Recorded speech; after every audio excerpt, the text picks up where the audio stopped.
দেখাই কী কী বাজার নিয়েছি। এই বাজার কটার দাম 200 টাকা। তো এই দেখো, প্রথমে নিয়েছি দুটো শশা, আর এই গাজর দুটো হলো 20 টাকা দাম। এই গাজর হচ্ছে বিট দুটোর দাম 20 টাকা, আর এই দুটোর দাম হলো 18 টাকা। আর লেবু আছে 3টে 20 টাকা। এই যে পাতি লেবু। পেয়ারা 15 টাকা, 3টে 15 টাকা, 5 টাকা পিস। আর এখানে উচ্ছে আছে 18 টাকা। কুমড়ো 500 20 টাকা। ডাটা 3টে 22 টাকা।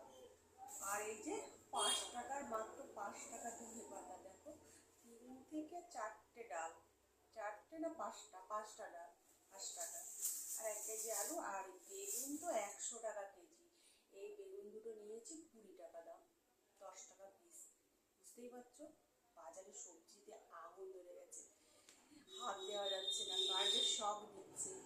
তো যাই হোক, এই সবজি নিয়ে নিয়েছি, এখন রান্না করব। তো চলো ঝপঝপ করে রান্না করবো। আবার ওদিকে জামা কাপড় ভেজানো আছে, এক পট মানে এক গামলা, সেগুলোকে কাচতে হবে। আসি।